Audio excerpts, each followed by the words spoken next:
Hi, this is Kathryn Raaker of Let's Just Talk. I received a wonderful book called Frustrated Witness, and it's a book written by Willis Morgan, and he shares with us the not wonderful story, but the story of Adams Walsh and others that were, at the time, they thought they had the right killer. And for him, it would have been a regular day working at the Miami Herald at the time, in July 27th of 1981. Morgan decided to grab lunch at the Hollywood Mall, a nearby shopping center he frequented. It was a run-in with Jeffrey Dahmer, a man whose name he did not know at the time, but surely will never forget. That would make that day memorable for the rest of his life.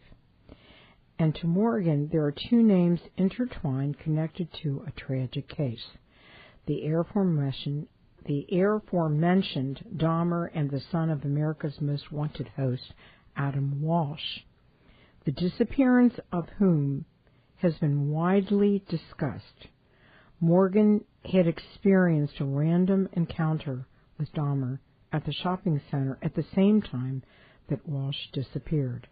In his new book, Frustrated Witness, the story of the Adams Walsh case and police misconduct, Morgan recounts the day Walsh vanished and makes a compelling case as to why Dahmer and not Ottis Toole is the true killer. And I want to welcome you to my show, Willis, because when I got this book, I had followed John Walsh forever and have worked on detective stories and books for years. And, remember Jeffrey Dahmer, and it was amazing that it all came together. Can you tell our listening audience a little bit about yourself and your background and that tragic day? Could you talk about that? Sure. In 1981, this was July 27th, it was a Monday, and I was going on my 10th year at the Miami Herald, and I was off on Monday. Actually, I only worked a 4-day, 10-hour-a-day work week, and I was off on Sunday, Monday, and Tuesday, so Monday was my middle day off.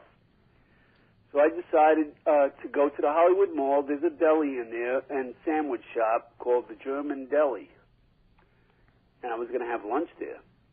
But before I went to the deli, I stopped off in Walden bookstores, and I was browsing through the books and for about 20 minutes, and then I decided to go down to the deli and have lunch. But on my way to the deli, I stopped in Radio Shack. Mm-hmm.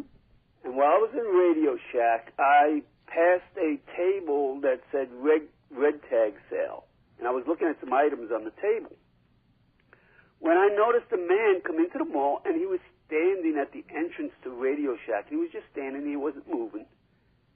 And I noticed him in my peripheral vision, and I looked up at him, and that's when he smiled at me with a really creepy smile. I mean, this guy was like around 20 years old, and he was disheveled totally.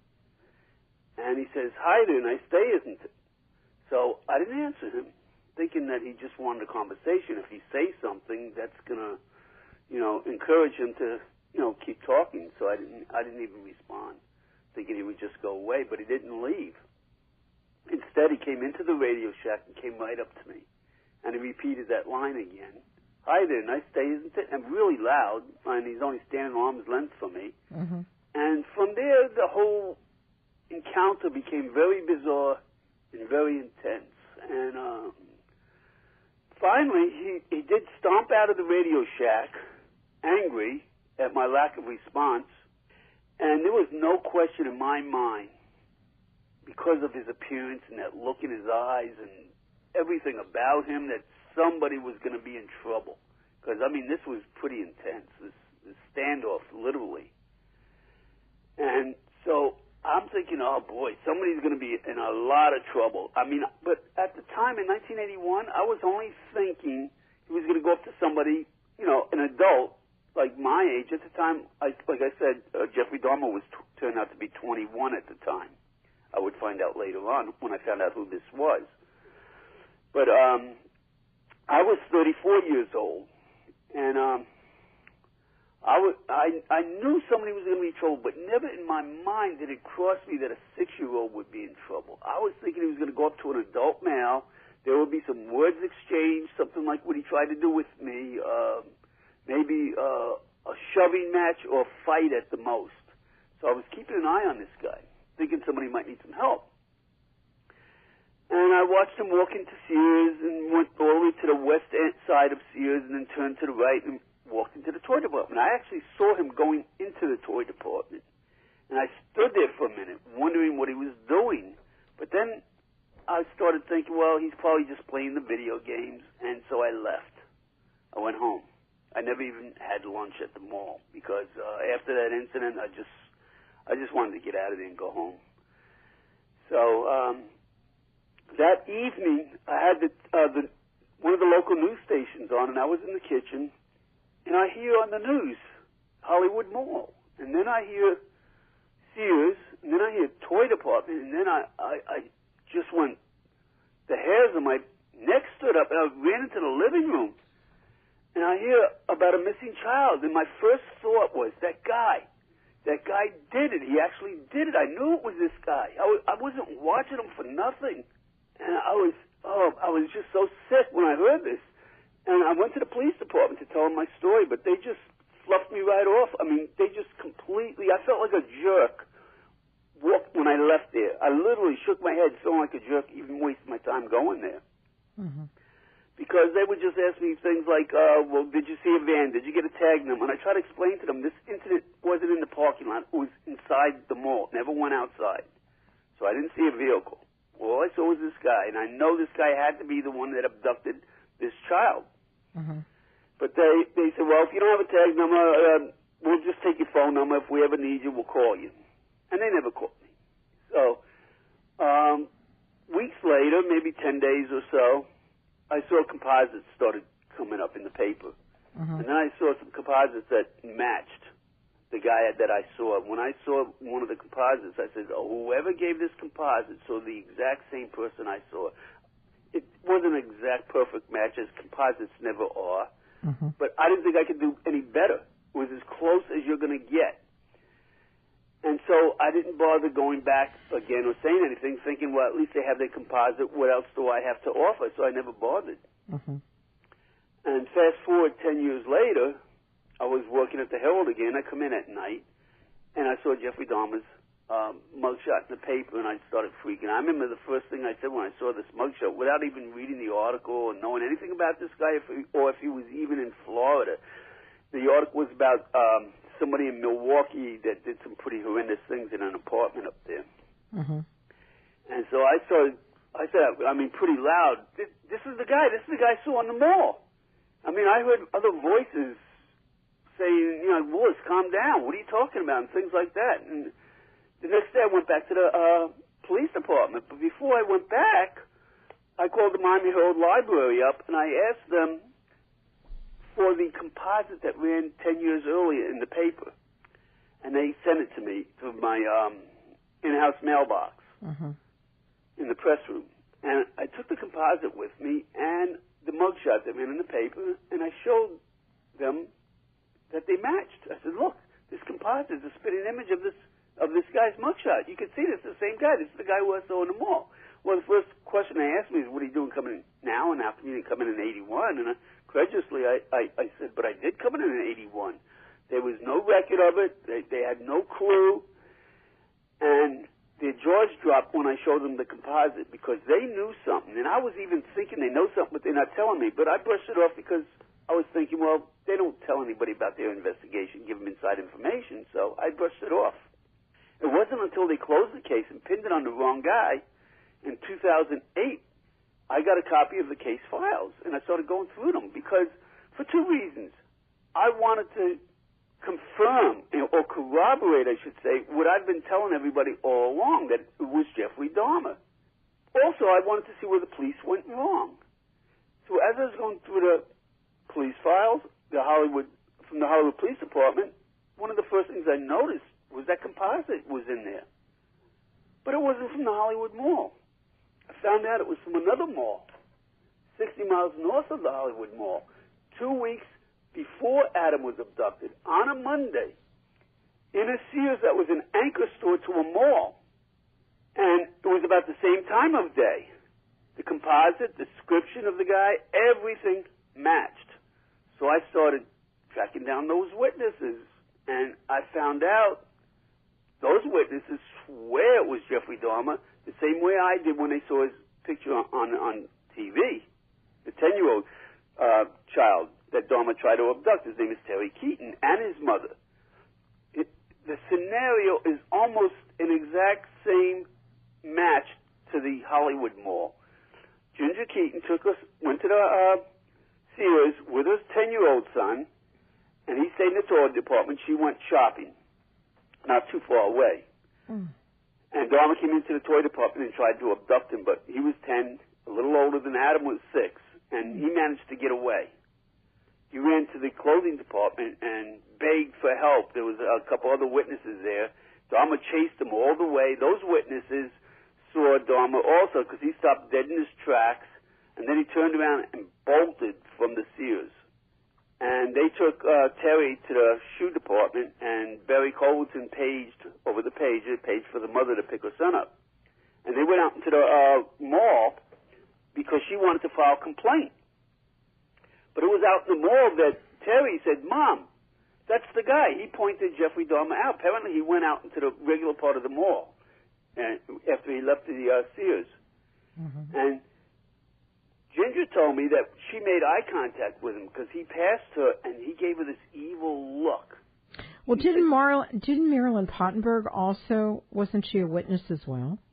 Yes, but now you're back to the Hollywood Mall. Oh, okay. Okay. But anyway, this is the Twin City Mall. This is July 13th now. This is 2 weeks before Adam was abducted. Oh, 2 weeks before Adam was abducted. Right. Okay. 2 weeks before. Now, those two witnesses that were in the clothing department was another mother and her 10-year-old son. Okay? So they also saw Jeffrey Dahmer. They made composites. And when Adam was abducted 2 weeks later, all the witnesses, Ginger, the Hooverezes, Jane Hooverez, and her son Timothy, as well as the police chief, John Atwater, from Riviera Beach, where this Twin City Mall is located, called the Hollywood Police Department, and he told them, "Hey, you guys better get up here. We think this is related to your case. Everything matches." So they sent 2 detectives up there. Okay, and on that note, we need to take a short break, and we'll be right back with Willis Morgan and Frustrated Witness. We're back with Willis Morgan and his new book, Frustrated Witness, the story of Adam Walsh case and police misconduct by Willis Morgan. And we were talking about actually the abduction of Adam Walsh, but also witnesses that actually, including Willis, that had witnessed what happened and why the suspect that they eventually apprehended was not the right one and was charged with it and actually didn't do it. So let's talk a little bit about the witnesses and even the sheriff. I mean, are these Hollywood police, was this Hollywood Police Department stupid? Yes, absolutely. Totally incompetent. The modern-day Keystone Cops. Even John Walsh lambasted him in his book, Tears of Rage. That's one of the reasons he wrote that book. And he called them the biggest bunch of bumbling, stumbling idiots is the Keystone Cops. That's a quote out of the book. Okay? Now, the 2 detectives they sent up to the Twin City Mall, they talked to the Sears manager. His name is Walter Biffle. And they asked him to make a list of all the employees that worked that day, and they proceeded to interview all the employees. And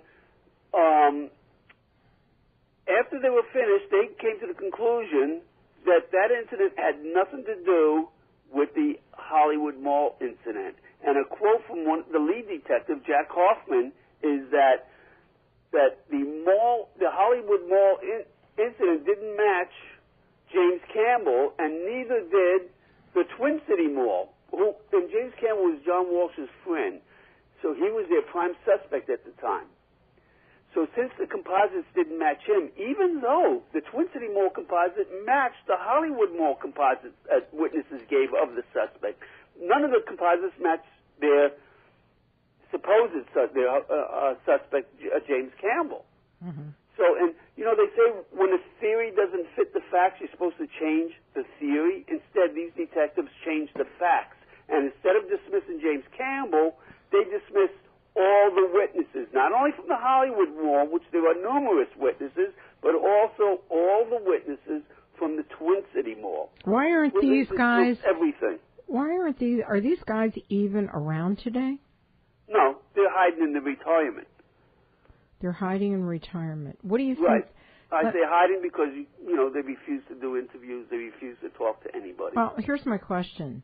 When this comes out totally across the country, and I think it's going to become, I hope, a movie, do you think maybe John Walsh might sit up and listen? Well, he's going to have to sooner or later.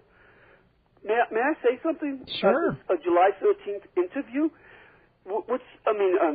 Incident. What's so crucial about this incident, because there are other incidents of other attempted abductions. There was one on August 17th and other ones, too, of all small kids, by the way.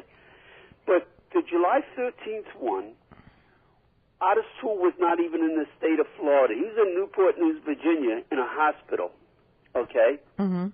He didn't arrive back in Florida until July 25th on the afternoon. Adam was abducted on Monday, July 27th. Does John Walsh know this? You know, I don't know exactly what John Walsh knows and doesn't know. The problem is this. Okay, when John Walsh got his TV show, mm-hmm. America's Most Wanted, one of these bumbling, stumbling detectives heard about the show. He called John and befriended him. And John Walsh hired him as the lead investigator on America's Most Wanted. That's what a lot of people don't realize.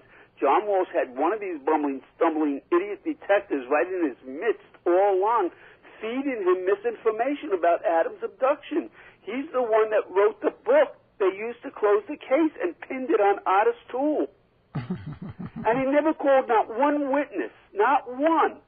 And in his book on page 27, he says of all the blue van sightings, to him, were about as consequential as the sightings of the Loch Ness Monster. Oh, he's stupid. But yet, there were witnesses at all three locations relevant to Adam's abduction. You have numerous witnesses that saw Adam being tossed into a blue van at the Hollywood Mall. Especially the Pottenbergs. Wasn't Timothy hypnotized? Timothy is the one that gave one of the composites from the Hollywood Mall. Right. Okay? Now, they completely dismissed Timothy. Now, there was also numerous witnesses where Jeffrey Dahmer worked at the Sunshine Subs in Sunny Isles, Florida. Yeah. That say there was a blue van, including one of the owners of the shop. Uh-huh. There's also 4 witnesses at the Turnpike, the Florida Turnpike, where Adam's severed head was found that saw a blue van there. And that blue van was spotted on August 7th at 12:30 in the morning. Okay? Adam's severed head was found by 2 fishermen on August 10th. On August 11th, this was big news everywhere, nationally, internationally, that severed head was found. Well, the witnesses called the Hollywood Police Department. Dennis Bubba's one of them. That's how I got his name and found him, only from the phone logs. There's no witness statements from Dennis, nothing. They just totally fluffed him off because he called the Hollywood Police Department and told them what he witnessed. And I found Dennis from the phone log statements, and I called him. I contacted him. I found out where he lived and went to his house in Central Florida. Mm-hmm. And I asked him, I said, listen, Dennis, you made this phone call.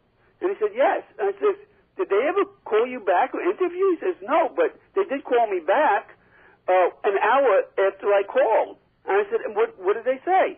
And he said that, when I told him what happened, they said, we already know about the blue van. It has nothing to do with the Adam Walsh case. And they told the other 3 witnesses that said there was a blue van at that site, the same thing, similar. They dismissed all of them and the blue van. Now, it may not have been the same detective, and that's part of the Keystone Cop part of this. They had different detectives. They didn't have one detective overseeing all the tips that were coming in. So individually, one detective that dismissed Dennis may not have known about the other 3 calls and dismissed them. So I asked Dennis, I said, well, Dennis, what did you see? And he was a Publix supermarket truck driver, and he was driving on the turnpike north, and he said he saw a blue van on the swale area. There was a white male down by the canal taking something round out of a white bucket and throwing it into the water. Well, now how relevant is that when you have 4 witnesses that see something similar? Why do you think they covered it up? Well, because in 1991, when I went to them with that composite, now this is only my guess, I can't speak for them, that's when their jaws dropped, and that's when they realized how miserably they really messed up. And this is what John Walsh doesn't know. Even though he calls them, Keystone Cops, and the biggest bunch of bumbling, stumbling idiots there was, he doesn't realize the full extent of how bad they were. So these guys, they dismissed everything, and when I showed them that composite, that's when their dots lined up. That's when they realized, oh, crap, we're dismissing not only the Twin City Mall, but there was another incident of a guy with a blue van in South Beach on Pennsylvania Avenue that tried to abduct a 10-year-old kid there, too. There was another one in Deerfield Beach of a 5-year-old girl. There was another one in Plantation. They dismissed everything.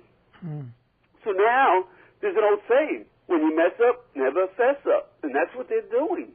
And they have a history of doing this. Adams' case is not an aberration. I cite several cases in my book where they pin murders on the downtrodden because they have no money, no family, and they get to close cases. One guy spent 22 years in prison in Florida. And they don't even apologize when they finally find the real suspect with DNA. And this guy has to get out of prison. They don't even apologize to him. Does the state or the city get sued because of that? Of course they do. Cost them millions of dollars. Right. Because of their incompetence and their cover-ups. Right. What do you think? Do you think these guys are going to come forward once they see your book out there? I can't say what anybody's going to do. I can only say what I witnessed and what other witnesses witnessed. And there's no question who I encountered. This wasn't just like I witnessed something. He came up to me. We were face to face, and he was talking to me. I'm not going to make a mistake about who that was. For sure, absolutely. I mean, I would be absolutely. And the sad part about it was that Jeffrey Dahmer was a cannibal. Absolutely, yeah. And we don't know what he did with Adam's body. He probably ate it, unfortunately. Well, I won't say what he did because I have no clue. But what I will say is, in 2007, we found a police report with Jeffrey Dahmer's name on it. Okay? Now, this was 1981. Now, this was 20 days on the date on the police report before Adam's abduction. This is July 7th now. Jeffrey Dahmer was already working at the sub shop for about 10 days because the guy that hired him said about 10 days after he hired Jeffrey Dahmer's job as a busboy was to take the garbage out at the end of the shift. So around 5 p.m., he was taking the garbage out. He comes back into the sub shop and says, by the way, Ken, there's a dead man next to your dumpster, right? So Ken goes outside and checks, and sure enough, there's a dead guy lying there. So he calls the police. The police want to know who found the body. He says, my busboy says, get him out here. We want to talk to him. And that's how Jeffrey Dahmer got his name all over the police report. I'm reading this police report, and right away I knew where Adam was murdered. Because I always knew Dahmer was the guy that I encountered, even though I didn't actually see the abduction. But between what I encountered and witnessed and other witnesses, numerous other witnesses that I contacted, that all say it was Dahmer. There was no question that it was Dahmer. But I just had no idea where he could have brought Adam. But now I knew when I saw this police report, that meter room behind the store. Now, ABC Primetime hired one of the best CSI experts in the country, if not the world, one of the top CSI experts. And she went in there with blue luminol lighting and found this blood spatter all over the back wall. And in the show, she even described it as being indicative of a homicide and a homicidal pattern, and her expertise is blood spatter patterns. But the Hollywood Police Department refuses to investigate, and so does the Miami-Dade Police Department. Nobody wants to investigate that meter room, even if that isn't Adams' blood spatter. It was proven positive to be blood, although we could never get DNA out of it. And it is a homicidal pattern. I have pictures of it in my book. You can go to my Facebook page, Frustrated Witness, and you'll see photos of it. I also have a website set up, justiceforadam.com. This is a free website. Everybody can go there and see some of these photos that I took of the meter room, the crime scene. And on that note, we need to take a short break, and we'll be right back with Willis Morgan and Frustrated Witness. We're back with Willis Morgan and Frustrated Witness, his new book, The Story of the Adams Walsh Case and Police Misconduct. Why now, Willis, did you decide to bring the book out? Well, I love that question, because that's a question that everybody keeps asking me. But, why do you say now? But I've been saying this ever since 1981. Mm-hmm. That I was there and I had this encounter, and ever since 1991, I've been saying it was Jeffrey Dahmer. And ever since 1992, I've been standing on the mountain screaming at the top of my lungs, but nobody would listen. 1992, I say, because that's the year that they dismissed Jeffrey Dahmer. Now, let me tell you something. John Walsh, after prodding the Hollywood Police Department for over a year, as well as the FBI, to go up there and interview Dahmer, they came up with one excuse after another. They did not want to go up there to interview him. They refused. They used up every excuse they could use up. Finally, John Walsh told them.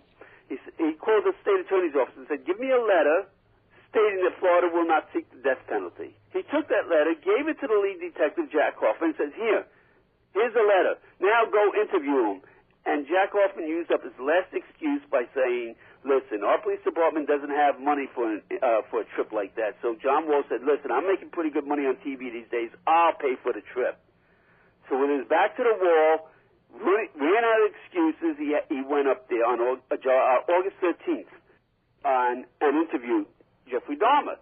And never did he offer Jeffrey Dahmer that letter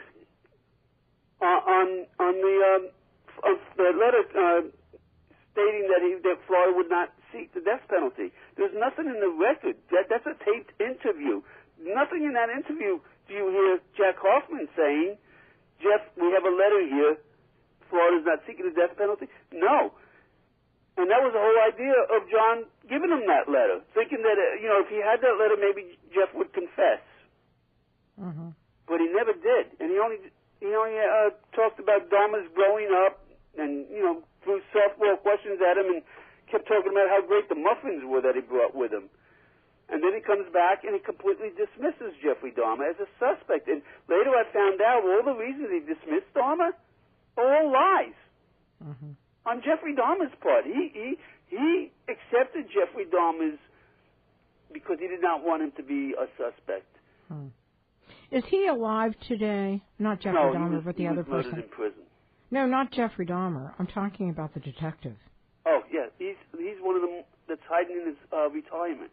I'm getting paid for it probably, too. Absolutely. Yeah, let me getting paid well. Yeah, I know. Let me ask you about Gerard John Schaefer. Right. The man behind Ottis Toole's confessions. Tell me about that. Well, he's the guy behind those infamous letters that were sent to John Walsh. Now, on that letter that he sent to John Walsh, John thinks that letter has so much credibility because with that letter he could have gotten a conviction because it's a confession by Ottis Toole. But if you look at that letter, the one thing I think a lot of people may not have noticed is where Ottis Toole signed his name, there's a little X. You wouldn't put an X where you sign your name. Obviously, somebody else wrote that letter, and it was Gerald Schaefer. Eventually, he even confessed that he wrote the letter, and the Hollywood detectives even admitted that he wrote the letter, but they still believed the contents were, Ottis Toole's statement, but that was never the case. Ottis Toole confessed to hundreds of cases. not just the Adams Walsh case. All the other police departments completely dismissed him. And even the Hollywood Police Department dismissed Ottis Toole within months after his confession. It wasn't but for this one and only detective that years later resurrected Ottis Toole as a suspect, posthumously after he passed away. Mm-hmm. Again, that's what they do. Many suspects, after they pass away, they pin murders on them. They can't even speak up for themselves, and they have no family that's going to say anything or come to their aid. Mm-hmm. And so they get to close cases, and that's what this detective did. And like I said, he closed the case. I filed a lawsuit. You can do a Google search. Anybody can. Just type in my name in Google. Willis Morgan, comma, Hollywood Police Department, comma, lawsuit. You can read about my lawsuit. I mean, that police chief, he praised Matthews and that report that Matthews wrote that was used to close the case. During the closing, he praised him. And then all of a sudden, when I filed a lawsuit for a copy of that report, because it should be a public record, because he's claiming he used it to close the case, and according to Florida Sunshine Law, it doesn't even matter if you use it. Once you accept it, it becomes part of the case, period, because your opinions of something are irrelevant.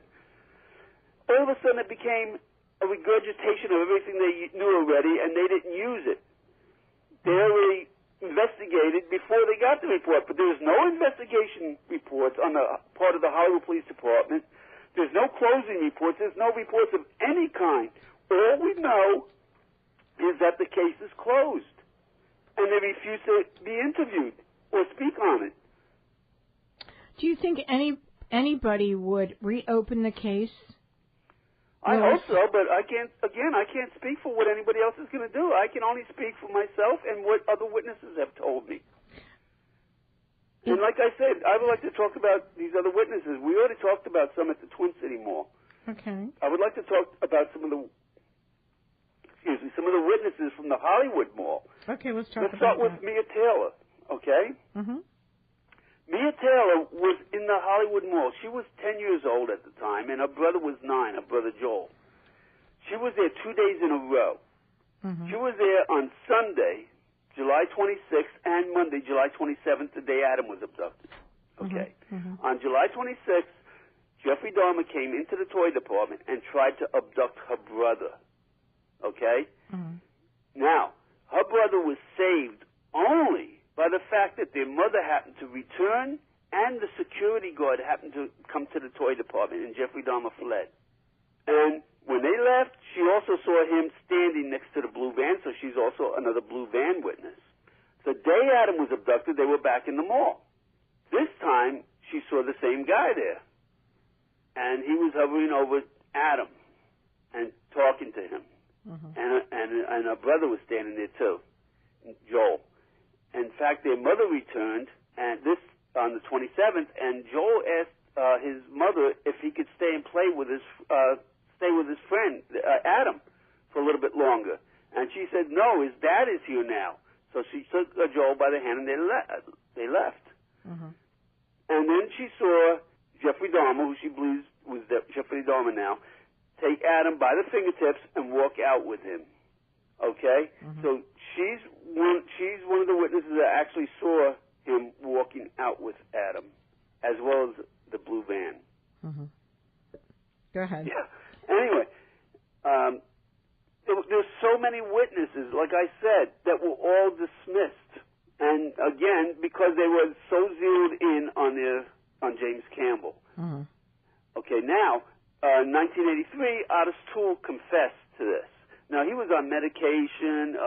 He wasn't the only one that confessed. There was like at least 5 confessions, but they were able to pin most of them down. Some of them were in prison just trying to get, extra breaks, like cigarettes, coffee, trips out of the prison, mm-hmm. things like that. Ottis Toole was even given a field trip to Texas mm-hmm. and the governor's plane, so he could help them solve some cold cases that he confessed to. But once he got to Texas, he couldn't give them any information whatsoever because he made the whole story up, and he did the same thing everywhere. Police departments across the country that had closed cases had to reopen them when they realized all these timelines clashed, and they just weren't used to back in that time to people confessing to murders they didn't commit. Mm-hmm. But he was known. He was like one of the most. He was known as a serial confessor, and he never murdered anybody deliberately. The only homicide that he was charged for was most likely an accident, an arson accident. He burnt the building down, and a 64-year-old man was trapped in an upstairs room and couldn't get out, and he ended up suffering with third-degree burns and died several weeks later. What's amazing is this book is so thorough. How long did it take you to write it? Okay, well, as you know, I was a witness ever since 1981, which is 34 years ago. Last July 27th was the 34th anniversary of Adams' abduction. Okay, now I started getting involved in the investigating part of the book after they closed the case in 2008. But I've already started writing parts of the book, not as a book, but just for instance, one reporter asked me about what happened in Radio Shack. So I said, let me write down the whole story for you, and I'll send it to you, email it to you. So I did that, and that actually became the first chapter in the book. But at the time I wrote it, I never meant it to be anything more than what I was, helping somebody. But that encounter encounter in Radio Shack turned out to be the first chapter. But it wasn't until after I got the case files when I realized how bad they messed up, how many witnesses there are from so many different locations. Like I said, not only the Twin City Mall and the Hollywood Mall and where Jeffrey Dahmer worked and the Turnpike, but also like in South Beach and Plantation and Deerfield, other attempted abductions with his witnesses as well. And so I started putting this together because I sued them, and I lost the lawsuit. In the 17th District. Why did you lose the lawsuit? Well, political expediency. There's no other reason, because this was a case that should never have been lost. I have proof that they used Joe Matthews' manuscript to close the case, because I have a letter from the police chief to the state attorney's office saying, please, look at this report. We want to get your opinion. And I have a letter from the state attorney's office back to the police chief saying, yes, this is a great manuscript. It explains exactly how Ottis Toole murdered Adam. But then, once I filed a lawsuit, that manuscript became worthless, and I sued them for it. And I sued them for documents to show that they investigated, because they've never called any of the witnesses. And it should have been a case that was impossible to lose, yet I lost. And I appealed it to the 4th District Court of Appeals in West Palm Beach, and they rubber-stamped the 17th District Court's decision. And this is why I published the book. This is my final appeal, my appeal to the Court of Public Opinion. Because I felt like, I'm going to appeal now to the highest court in the land. Now, I'm not going to win in the local courts here in Florida. No, you won't. But at least I'll win in the Court of Public Opinion, because there's more than enough evidence to show that Jeffrey Dahmer... Could you have gone to the Supreme Court with this? Could you have appealed it? I could have went to the Florida Supreme Court, yes, but you know what? It costs too much money. I don't have that kind of money to do that. I mean, it would cost a fortune. Could the witnesses done in a joint suit? I wanted that, yes. I tried to make this a class action suit. But unfortunately, witnesses, you can't, they want to tell their stories, but they won't go so far as to do that. And I was given reasons like I'm too old, my family don't want me to get involved, I live in Hollywood, and I don't want any problems with the police department in case I ever need them, and so on. So, I did it. I figured you did. We are pretty short on time. And I want to invite you back to do another show with us, because this is just the tip of the iceberg. It is. Because when you go through all of this, you were so thorough, and have all of the people that helped you with this book, if they bought a copy or if they gotten a copy of the book? Well, if you're talking about the other witnesses, yes, they don't need to buy a copy. I've already sent them copies. No, all the witnesses. That's the least I could do for them. Right. Give them a copy of the book. No, I don't mean that. I mean some of the people that actually helped you from the police department, the people that did believe. Nobody's helped me from the police department, but I'm sure they're very aware that the book is out now. Mm-hmm. And I've sent my attorney sent John Walsh a copy. I don't know that he even received it because he gets so much mail. It goes to a clearinghouse. Mm-hmm. And I did go to Ray Walsh's house, and I put 2 copies under her gate. She wasn't home. Now let me ask a question. Did John Walsh and his wife get a divorce? I'm not going to speak for what they're doing. No, I just wondered if they're not together anymore. That's all. You don't know. That's fine. Here's what we want to do. We want to thank you for being on our show today. And where can people go buy your book? Amazon.com. Amazon.com. This is the 3rd order Amazon's ordered. Mm-hmm. They ordered one order, and they sold out. They ordered another order. They sold out, so they have another order coming in. So if you see that they're out of stock, which it says up on their site right now, they will be getting some more in. That's great. So you can go ahead and put the order in. When they get it, they won't charge you until they get the order in and they ship it out. Then you'll be charged. But you can go ahead and order it right now. Right. I can't thank you. Can I just say real quick? Yeah, I have a website, 2 websites set up. One is called frustratedwitness.com. The other one is justiceforadam.com.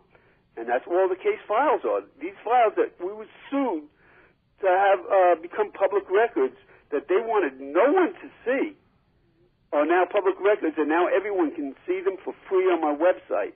Mm-hmm. Also, in my book, I have numerous documents, as you alluded to, because in case the site ever goes down, I just, I've always wanted some of the documents, the most pertinent documents, to be a part of the book.